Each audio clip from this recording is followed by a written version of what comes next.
앨런 교수님, 안녕하세요. 이렇게 줌 미팅에 응해주셔서 깊이 감사드립니다. It's a pleasure for me to be with you, and thanks to both the invitation and also the interpreter. 감사합니다. 또한 현재 이 미팅에는 한국 한의사와 한의대생 한 10명 정도가 줌 미팅에 함께 참여하고 있습니다. 앨런 교수님, 한국의 교수님을 존경하는 팬 여러분들에게 간단한 인사말 부탁드리겠습니다. Brief is how long? How many minutes approximately? 간단하게 부탁드리겠습니다. 한 1, 2분에. My name is Alan Francis. I'm a psychiatrist, and most of my life was some combination of working in an academic institution and also doing clinical work and research. I'm very familiar with Japanese psychiatry because I've been there many, many times. I'm not too familiar with Korean psychiatry, except insofar as to have read and been interested in the very high rates you have of people who are become addicted to the internet, to gaming. I'm very interested in discussing that topic with you. More to learn than to teach, but I can explain some of the reasons why I'm worried about including this as a mental disorder diagnosis. I'm also very interested in finding out whether you have the problem that in Japan is called hikikomori, the shut-in problem. I think you do have it, and I'd be interested in hearing how you treat it and how you diagnose it. So I'm here to learn as much as to teach. 교수님, 차후에 이 내용에 대해서는 자세하게 설명드리기로 하고, 저는 익히 앨런 교수님을 예전부터 되게 익히 알고 있고 또 존경하고 있는 상태였습니다. Thank you. 교수님, 저 오늘 미팅에 대한 아젠다를 다시 한번 말씀드리고 싶은데 괜찮으십니까?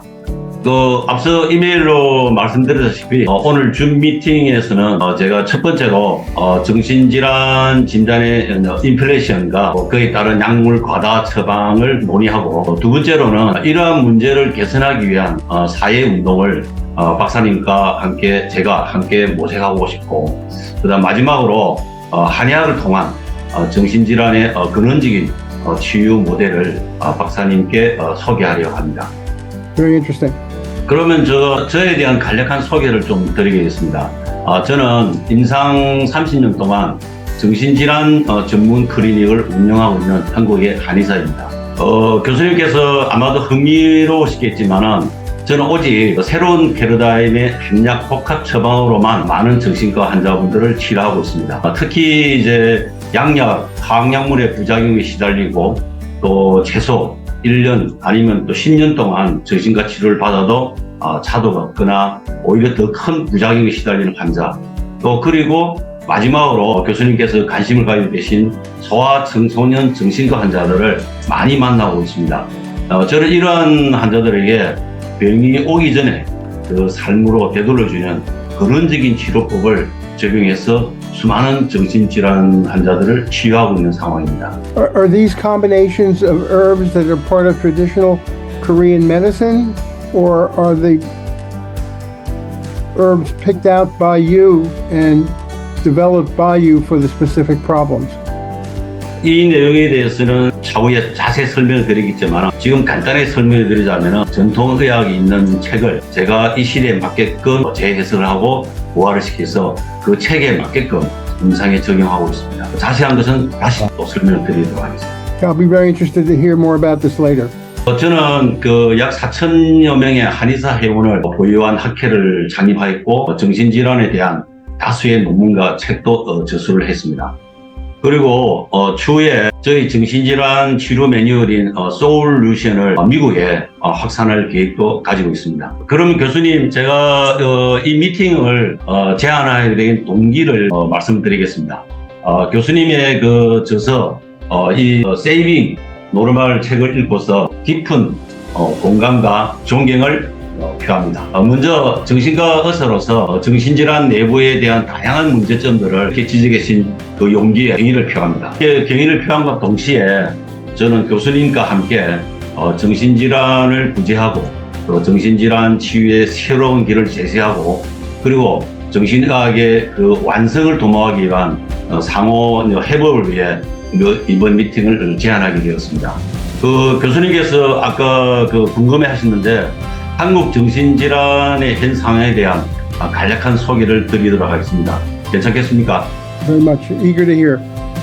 앨런 교수님이 미리 예상하신 대로 한국에서도 그 진단의 인플레이션 환자가 매우 급증하고 있는 상황입니다. 대한민국 그 정신과 클리닉 개원 수는 약 5년 전에 비해서 약 77%가 증가하였고 그 향정신성 의약품 시장은 2,900억 원에서 3,600원으로 약 20% 증가하고 있는 실정입니다. 그리고 2019년도부터 지금까지 한국에서 정신질환자로 판명된 인구수는 연평균 7%의 증가율을 보이고 있고 교수님께서 우려하신 대로 한국에서도 청소년들이 게임 중독이라든지 히키코모리 환자가 급증하고 있는 상황입니다. Can I ask a question? Do you have a generation of people in their 50s to 60s who have hikikomori, who now face the fact that their parents will no longer be able to care for them as they do in Japan? 제가 임상을 경험한 바로는 코로나 이후에 성인 환자들도 집 밖으로 나오는 그런 현상이 줄었습니다. 그래서 대인관계 적응장애 그런 현상들이 많이 발생하고 있고 지금 이것도 사회 문제화되고 있고 특히 이제 육아 문제로 인해서 대외적인 사회적인 활동을 못하고 있는 그래서 히키코모리 그 50대 60대에서도 많이 발생하고 있는 상황입니다.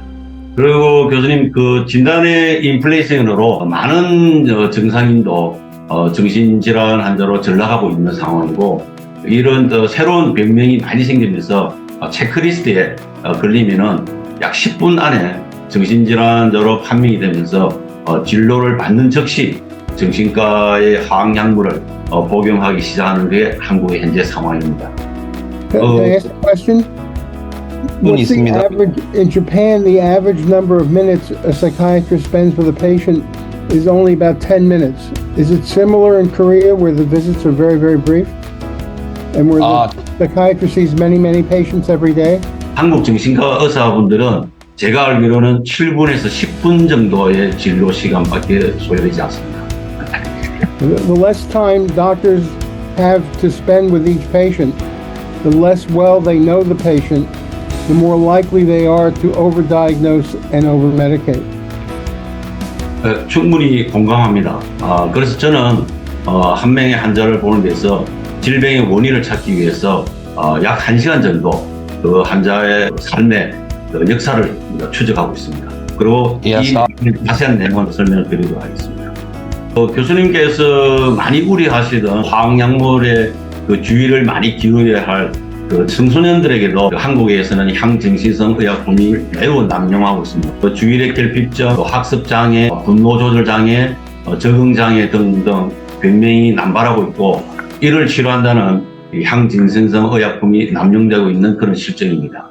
Is the use of stimulant drugs primarily directed towards ADHD, or is there also a lot of use for performance enhancement among students and also for recreation? 한국의 정신과 지금 현황은 젊은 청소년들에게 학습 장애라 해서 공부에 능률을 올리기 위해서 콘서타라는 약간의 각성제, 약간 마약 성분이 있는 약을 남용하고 있는 걸로 저는 알고 있습니다.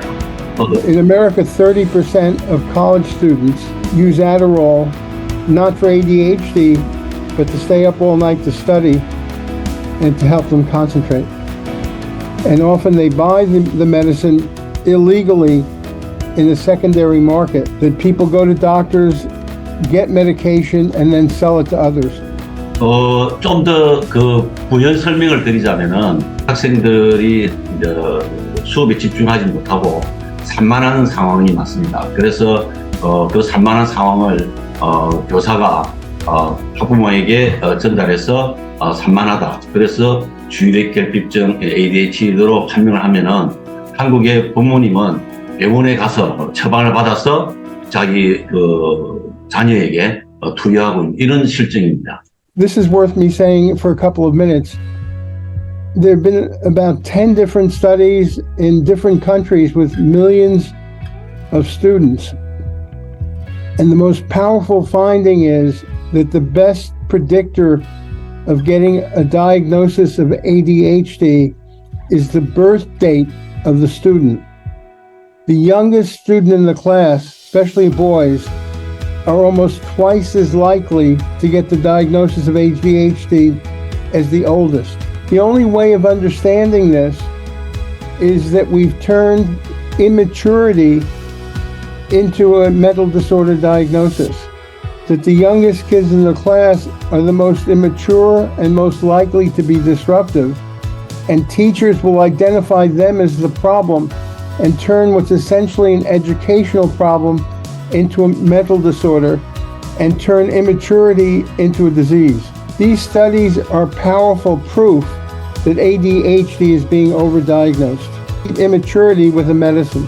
그 내용은 박사님 논문을 진작부터 읽었습니다. 그리고 저는 100% 공감하고 ADHD 약이 한국뿐만 아니고 전 세계적으로 남발되고 있다는 것도 잘 알고 있습니다. In Korea too. 네, 교수님 계속 말씀을 드리자면은 더 큰 문제가 이런 화학약물로는 정신질환이 근원적으로 치료가 안 되고 있다는 것이 저는 임상에서 체감하고 있습니다. 저는 10년, 또 20년 동안 정신과 약을 복용하면서 일시적인 증상 완화나 개선은 되지만 시간이 지날수록 만족하지 못하고 저에게 환자분이 많이 오는 것이 이에 대한 증거입니다. 그래서 이러한 증거들을 토대로 저는 그 현대의학의 정신질환의 근원적 치료에는 한계가 있다고 저는 판단하고 있습니다. 그리고 저는 이러한 문제점들을 박사님과 함께 논의하고 새로운 길을 함께 제시하고 싶고, 이를 위해서 저에게 찾아오는 많은 그 정신질환 환자분들을 제가 실제로 어떻게 치료를 하는지 본격적으로 간략하게 설명을 드리고 싶습니다. 그 치료 메뉴를 소개해 드리도록 하겠습니다. 이 제 치료 메뉴는 기존의 그 교수님께서 알고 계시던 보안 대체의학이나 TCM 등과는 아주 차별적인 방법입니다. 저는 그 대중들이 흔히 이제 알고 있는 동양의학에 대해서 생각하는 기나 음양 오행 같은 추상적 이론이 아닙니다. 상한론이라는 몇천 년 전에 환자를 직접 치료한 빅데이터로서 구체적인 그 임상 사실만을 기록되는 의학 서적을 기반으로 환자들을 치료하고 있습니다. 이 책은 이러한 증상의 환자가 있으면 이러한 처방으로 치료하였다라고 쓰여 있는 그런 서적입니다. 그리고 그 임상적 근거는 약 2000년이라는 긴 시간 동안에 트라이얼 앤 에러를 통해 도출된 임상 진료 차트입니다. 이 서적은 기존 한의계에서는 그동안 왜곡해서 잘못 해석되어 왔습니다. 그 대다수의 동양의학자들은 이를 잘 알지를 못하고 있는 상황이고, 저는 이런 철학적 이론을 철저히 배제하고 책에 기록되어 있는 사실만을 따라서 임상을 하고 있었고, 그리고 실제로 정신질환자로 오인되었던 많은 분들이 이러한 저희 치료 메뉴를 통해서 새로운 삶을 찾아가고 있는 상황입니다. 저희 치료 메뉴를 조금만 더 자세히 설명을 드리자면, 정신질환의 발생 원인을 저는 서사학적 진단으로 추적을 합니다. 그리고 그 서사학적 진단은 약 30분 내지 1시간 동안 환자와의 깊은 대화를 통해서 삶 속에서 질병의 원인을 찾아내는 진단법이고, 이 서사학적 진단을 통해서 이 질병 발생 원인에 따른 환자를 7가지 패턴으로 분류를 합니다.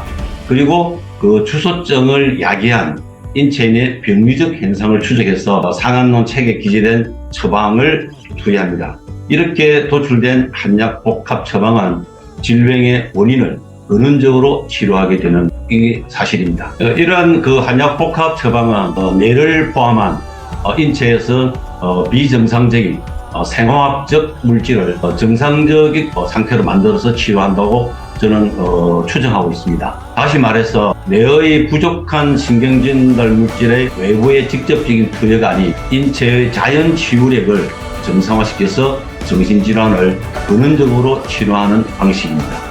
안타깝게도 아직 저는 이 복합 제제에 대한 정확한 어떤 성분이나 치유 기전, 양리 기전을 밝히지는 못했습니다. 하지만 그 단일 제제에 대한 성분과 또 양리 기전을 조합하면 최대한 유추해서 가설은 세울 수가 있습니다. 그 단일 제제에 대한 성분과 양리 기전은 펍메드에도 게시가 되어 있는 상태입니다. 제가 이제 교수님께 컨택한 이유를 설명드리도록 하겠습니다. 제가 저희 치료 매뉴얼 솔루션에 대한 치료 기준을 완벽하게 밝혀내지 못한 것은 한국에서 저를 포함한 많은 한의사분들이 양약 일변도의 시스템으로 인해서 치료 기준을 밝혀낼 수 있는 적절한 환경이 마련되어 있지 않기 때문입니다. 이 문제 때문에 한국의 의사들이 아닌 앨런 교수님께 컨택하고 있는 아주 중요한 이유이기도 합니다. Can I ask a couple of questions? The first is, what are the 7 patterns? The second is, how many different herbal ingredients are there? And how complex are the mixtures? 첫 번째 질문에 대해서 답변드리겠습니다. 칠병 분류 진단이라는 질병의 정신질환의 발생 원인에 따라서 7가지 패턴으로 분류를 합니다. 인체의 질병 원인을 압축해서 보면은 움직임의 문제, 또 수면의 문제, 음식의 문제, 이 문제에서 인체 내의 어떤 불균형 상태에서 외부의 어떤 역동시, 대응하는 방식에 따라서 하나의 카테고리가 정해집니다. 사람에 따라서 질병이 발생할 당시에 대응하는 방식에 따라서 패턴이 분류가 됩니다. 곧 이것은 일반적인 치료가 아니고 대증 치료가 아니고 7가지 입체적인 개인의 맞춤형 치료라고 볼 수가 있습니다. 이 한 가지 패턴을 원인을 찾아내면 그 카테고리 안에서만 결정이 되고 그 다음에 병리적 현상을 추적하면 자연적으로 처방이 도출됩니다. 이것이 상한론에 그대로 정확하게 기재가 되어 있고 저의 원인 치료의 가장 최고의 관건입니다. 그 다음 두 번째 질문에 답해 드리자면 그 약물의 개수와 종류는 일정하게 정해져 있고 그 처방이 질병의 패턴, 카테고리가 정해지는 데 따라서 처방이 다르게 구성이 되어 있습니다. 그래서 약물의 가지수는 일정하지 않고 2개가 되는 경우도 있고 10개 이내에서 다 조합이 이루어져 있고 메이드되어 있습니다. 그래서 이 내용이 자세한 것은 다음에 자료로 충분히 보내드릴 수 있습니다. 3번 질문도 이번하고 같이 제가 그 내용이 다 포함된 내용이고 다음에 그 자료를 보내드리겠습니다. 교수님, 제가 이제 교수님께 공식적으로 제안드릴 내용을 말씀드리겠습니다. 궁극적으로 저는 교수님께 2가지 제안을 드리고 싶습니다. 그중 첫 번째는 정신질환의 과잉 진단과 약물 남용에 대한 사회운동을 함께 모색하는 것입니다. 실제로 한국의 많은 정신질환 환자분들은 아직까지도 정신과 치료를 받는 것에 대해서 사회적으로 불이익을 걱정해서 적절한 치료를 못 받고 있는 상황입니다. 저는 이를 개선하기 위해서 일투라는 사회운동을 기획한 적이 있었습니다. 앨런 교수님도 제가 알기로는 현명하게 선택하라 의학 계몽 캠페인을 벌인 것을 알고 있습니다. 그래서 환자와 의사의 관계를 개선시키고 환자 중심의 치료를 향상시키는 방안을 모색한 걸로 알고 있습니다. 이 사회운동은 환자들이 꼭 저에게 치료를 받지 않더라도 정신질환에 대한 편견을 없애기 위한 사회운동이었습니다. 제가 기대했던 만큼 큰 반향을 일으키지 못했지만 저는 이러한 사회운동 또한 정신질환계에 꼭 필요한 요소라 보았고 실제로 다양한 시도를 하였음을 말씀드리고 싶습니다. 따라서 정신질환자들을 구제하기 위한 일종의 사회운동을 저희가 함께 시작할 것을 공식적으로 제안한 바입니다. 예를 들면 정상인을 구제하고 정신의학을 완성합시다. 그래서 함께 인류를 구제합시다라는 슬로건의 캠페인을 공식 제안합니다. 그리고 두 번째 제안은 박사님과 재계와 함께하는 공동 학술 교류입니다. 앨런 교수님의 정신질환 진단과 또 약물 남용에 대한 문제 제기는 제가 깊이 공감하고 인정합니다. 그러나 박사님이 제시하시는 정신질환의 치료 방법이 화학약물을 통한 치료, 또 전기치료 또는 심리상담 등은 근원적인 치료에는 한계가 있다고 저는 개인적으로 판단하고 있습니다. 저희 매뉴얼이 새로운 방식의 치료 매뉴얼이라서 되게 생소하실 수도 있다는 점 저도 잘 알고 있습니다. 하지만 교수님께서 발상의 전환을 하셔서 제 치료 매뉴얼에 대해서 관심을 가지시고 이를 함께 검증할 수 있는 기회가 있기를 저는 간절히 희망합니다. 실제로 저희 많은 환자분들이 오직 저희 한약 처방만을 복용하고서 정신질환이 근원적으로 치유가 되고 있습니다. 저는 이에 대해서 30년 임상으로부터 검증된 데이터를 가지고 있습니다. 이는 제가 과장하거나 또 사실이 아닌 것들을 얘기하는 것이 아님을 학자로서 양심을 가지고 교수님께 말씀드리는 바입니다. 결론적으로 저는 교수님을 포함한 미국의 정신의학자분들이 저희 치료 매뉴얼에 대한 검증을 거치고 이를 논문화해서 정신질환 치유의 새로운 모델을 함께 이룰 수 있는 학술 교류를 공식적으로 제안합니다. Okay, congratulations on all the work you've done. It's very interesting. I tend to be skeptical about everything, and don't be surprised if I'm also skeptical about some of the ideas and hopes you have. I think in terms of trying to inform consumers of the harms of overdiagnosis and over-medication, that's a completely wonderful idea, and any way you can do that in Korea would be useful. The second part of the proposal, I think, has real problems, and there are two reasons for it. One is that, and the most fundamental is, that it's impossible to standardize the treatments so that they can be applied in clinical trials with randomization. Since the individual patients get such customized mixtures of the different herbs, it's impossible to have large cells of patients who are all getting the same standardized treatment for the same reliably diagnosed conditions.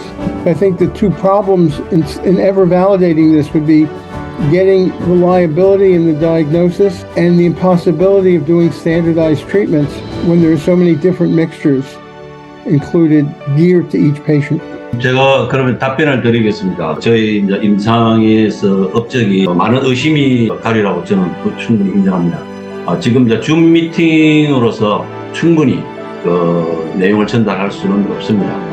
그러나 다만 저는 임상에서 이 내용은 환자에게 투여해서 환자가 직접 실제로 치료되는 어떤 결과물이기 때문에 이 부분에 대해서는 자세하게 다음에 자료를 또 보내드리도록 하겠습니다. I think I believe that herbal treatments work.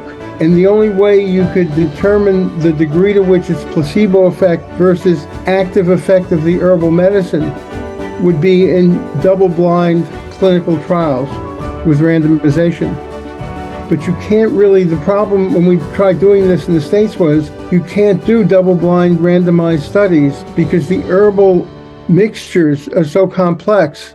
If it were all the patients that were going to get one herb, it's possible to study. But it's not possible to study when the patients are getting complex mixtures. And patients saying it works, I agree it works. 그러면은 제가 이제 두 번째 질문에 답을 드리고 방금 질문에 대해서 질문 드리도록 하겠습니다. 한국에서는 과잉 진단에 대한 캠페인을 할 만한 엘렌 교수만 용기 있는 의사가 없는 바람에 제가 엘렌 교수님하고 공동 캠페인을 하자고 제의를 드렸습니다. I think it's a wonderful idea. How do you plan to do it? 그거는 저희들이 모델을 정해서 선생님과 협업을 하도록 노력하겠습니다. 앞으로 새로운 모델을 제시하도록 하겠습니다. 그리고 그 한약의 지금 효능에 대해서 검증하는 과정에 있어서 저는 충분히 교수님에 대해서 일리가 있다고 생각합니다. 그러나 저는 실험실에서 이루어지는 어떤 결과를 이야기하는 것이 아니고 임상에서 환자에게 투여해서 결과물이 나온 임상의 어떤 결과, 치료 케이스, 임상 케이스를 검증하고 논문화하자는 뜻입니다. But the question of the social movements, I think the most effective thing to do is to get people in the media interested, journalists, TV people. I think that the way to get the widest audience is to have this in the media in Korea. And I think there was a similar thing with the issue of hyperthyroidism in Korea. I don't know whether that's still in the news, but for a while there was a lot of discussion about the fact that something like 15% of Koreans were receiving often surgical treatments for hypothyroidism, a very, very high rate, and it became a media issue. I'm mentioning that as a possible parallel, that if you can get in touch with reporters, TV people, they often will have the widest audience. The other possibility is conferences. Conferences with doctors, especially in the United States, a lot of these medicines are prescribed by primary care doctors. Conferences with patients. If there's a way of organizing that might be helpful. 말씀 잘 들었고요. 일단 아까 그 한약 기전에 대해서 제가 한 가지만 더 부연 설명을 드리고 사회 운동에 대해서 제가 답변을 드리도록 하겠습니다. 먼저 그 한약의 문제는 저는 진단의 객관화가 되어 있는 상태이고 그리고 약물에 대한 부분도 표준화되어 있는 상태입니다. 그래서 저는 처방하는 약이 메이드되어 있고 구성약이 정해져 있습니다. 다만 입체적으로 간다는 것뿐입니다. 그래서 충분히 임상적으로 검증을 할 수 있고 논문화할 수 있고 그 다음에 여러 가지 케이스를 많은 빅데이터가 마련되어 있기 때문에 이 부분에 대해서 긍정적으로 교수님께서 검토해 주시면 고맙겠습니다. 그리고 사회운동에는 간단하게 저희들도 기자나 또 방송국 PD나 그 다음에 우리가 잘 아다시피 BTS라든지 K-POP 엔터테인먼트를 통해서 한국뿐만 아니고 전 세계적으로 이런 캠페인을 확산하는데 무조건 교수님이 같이 해주시면 감사하겠습니다. What would be my role? 교수님이 지금까지 쌓아오신 경력과 이력만 있으면 저하고 함께 할 수 있습니다. Well, I'd be perfectly willing to help in that regard. And let me give you a little advice of how to present it locally, but if you want me to participate in some way, I'm glad to. I think the best ways of presenting it are first that in overdiagnosing people who are basically well, resources are misallocated away from the people who really have severe conditions and who don't get adequate treatment, who are usually neglected. So there are only limited resources in mental health. If we spend them on the basically well people, we're going to be depriving the people who most need them. The fact that most people who get medication who don't need it wind up spending very long periods of time on the medicine that's not doing them any good. So people come on the worst day of their life to the doctor. Many of them will get better without medication, but if they start medication on the worst day of their life and then feel better, they'll assume the medication made them better and stay on it for too long. The next thing to emphasize is that the medications often have harmful side effects and troubling withdrawal symptoms, and that once you start the medication, it's very difficult to stop it. And when people try to stop it, they often get symptoms that are really due to withdrawal, but which they assume are due to recurrence of illness. The next 2 points have to do with the harm, the relationship to society. First, that very often social problems are being mislabeled as mental disorder. We've discussed that already for ADHD, but it's equally true for hikikomori and for gaming disorder, that these are social problems that need to be dealt with as a societal issue, not just each individual patient one by one. 교수님 말씀은 충분히 공감하고 인정을 하는 바입니다. 저도 그 내용은 임상 30년 동안 임상 현장에서 많이 느끼고 있는 부분이니까 그 부분에 대해서는 크게 우려 안 하시도 제가 임상에서 체험하고 있는 상황입니다. 저는 임상에서 다만 정상인인데 병원에 가서 정신병원으로 오인되어서 이미 화학약물을 먹었지만 약약을 끊지 못하는, 그래서 일상생활이 어려워진 정상인을 유지하고 있는 그런 역할을 하고 있습니다. 그래서 제가 안타깝고 답답한 심정에 엘렌 교수님하고 컨택한 이유였고, 한약 처방에 대해서 아마도 교수님께서 의문이 많은 것을 알고 있습니다. 오늘 이 1시간 정도의 줌 미팅으로서는 교수님 생각을 바꿀 수 없다고 저는 생각하고 있습니다. 그래서 추후에 교수님이 우려하시는 부분을 해소시킬 수 있는 자료도 보내드리고 적극적으로 이렇게 저하고 교류를 했으면 하는 게 제 간절한 소망입니다. At this point, I'm very protective of my time, and I can't promise that I would read them. But if I can be helpful in your efforts with reporters or with the public, whatever, I'd be pleased to do that. 그러면 이제 교수님께 마지막으로 이제 그 제안을 드리도록 하겠습니다. 오늘 미팅은 확인하는 과정이고 심도인 미팅을 지속적으로 하기를 소망하고, 이 미팅이 끝나는 대로 교수님께 관련 자료를 송부드릴 예정입니다. I'm going to have to stop now, but I'm very grateful for this exchange, and it was very helpful to me. So thank you, and I congratulate you and support your efforts. 그러면 간단하게 제가 한 가지만 말씀드리겠습니다. 앨런 교수님과 동료분들을 한국으로 초대하고 싶습니다. 기꺼이 허락하신다면 방문을 해주시면 감사하겠습니다. Well, actually, I would love to come to Korea. I've been to Japan about 15 times, so I know Japanese psychiatry quite well. But if it worked out, if the arrangements could be made, that would be delightful, and we'll see. Maybe we'll meet each other in person someday. So, so much. I'm going to have to go now, but thank you so much. I've really enjoyed this. By the way, are you related? Is the translator related to Yes, I'm actually his son. I I've figured- studied in the University of I Illinois. somehow figured that your father should be very proud of you. Say that. 아버지께서 아들을 매우 자랑스러워하실 것 같습니다. 예. 다시 만날 때까지 건강히 잘 지내시고요. 그리고 늘 행운이 함께 하시길 기도하겠습니다. Thank you very much. Bye bye. 바이 바이 바이.